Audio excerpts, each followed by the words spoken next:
बिहार संदर्भात बिहार कुणाचं याचा निकाल 14 तारखेला लागणार असला तरी आज मतदान संपन्न झालेलं आहे। बिहार विधानसभा निवडणुकीच्या एक्झिट पोलचे आकडे समोर आलेत। अनेकांच्या एक्झिट पोलनुसार बिहारमध्ये पुन्हा एकदा एनडीएचं सरकार येण्याचा अंदाज आहे।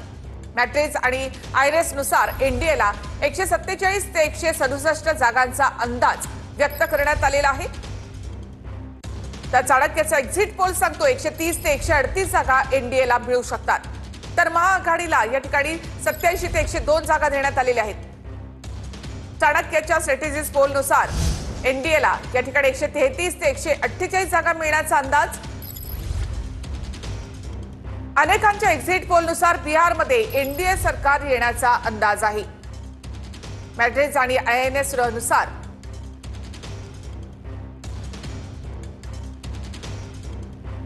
तर एकूण 243 जागांसाठी मतदान झालेलं आहे आणि बहुमत आहे 122 म्हणजे मॅजिक फिगर आहे 122। तर त्यामध्ये चाणक्याचा एक्झिट पोल सांगतो भाजपला 70 ते 75 जागा मिळण्याचा अंदाज। तर पोलस्टारचा अंदाज आहे 68 ते 72 जागा।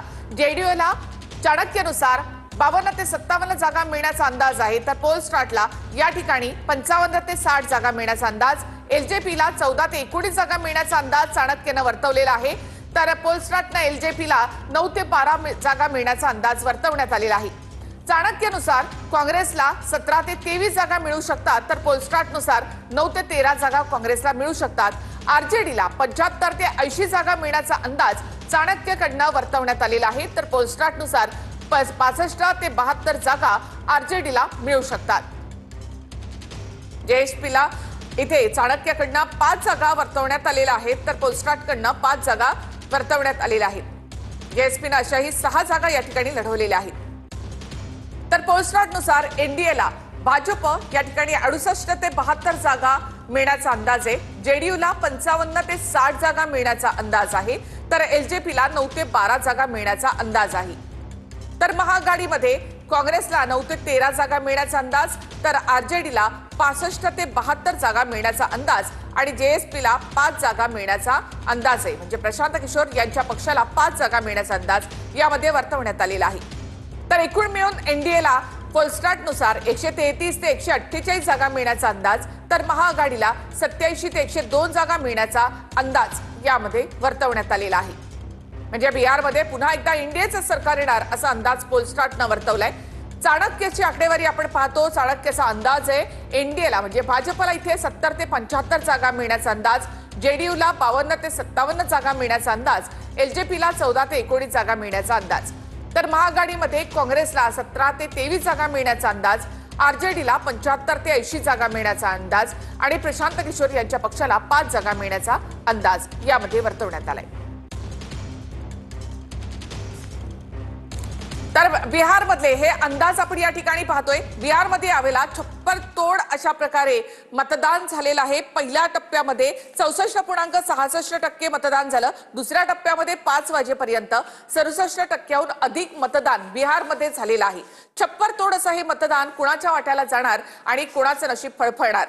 तर आपल्या सोबत या ठिकाणी आहेत भाजपचे माध्यम प्रमुख नवनाथ बन, त्याचबरोबर राजकीय विश्लेषक उन्मेष घोंगडे आणि लोकमतचे संपादक संजय आवटे सर आपल्यासोबत या ठिकाणी जोडले गेलेले आहेत। सगळ्यात आधी नवनाथ बन मी तुमची प्रतिक्रिया घेते।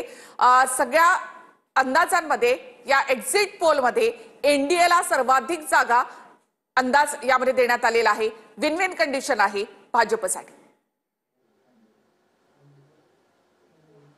निखिलाजी, ही खरं तर निवडणूक जंगलराज वर्सेस सुशासन, घराणेशाही विरुद्ध लोकशाही अशा पद्धतीची ही निवडणूक होती आणि साहजिकपणे बिहारनं पुन्हा एकदा एनडीएला कौल दिल्याचं दिसतंय। आज आपण जवळपास सगळे एक्झिट पोल हे एनडीए सरकार येईल असं स्पष्टपणे सांगतात।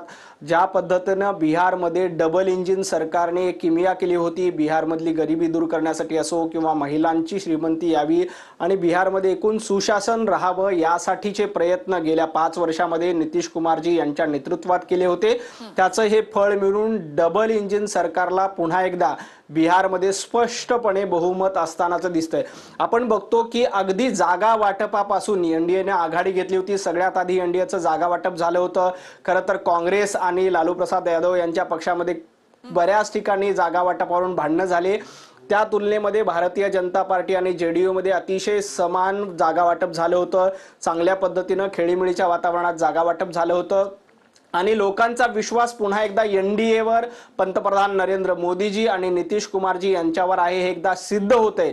ज्या पद्धतीनं गेल्या 5 वर्षामध्ये बिहारमध्ये अतिशय चांगलं सरकार चालवलं, कधी काळी बिहारमध्ये जंगलराज म्हणून प्रसिद्ध होतं, गुंडगिरी म्हणून प्रसिद्ध होतं.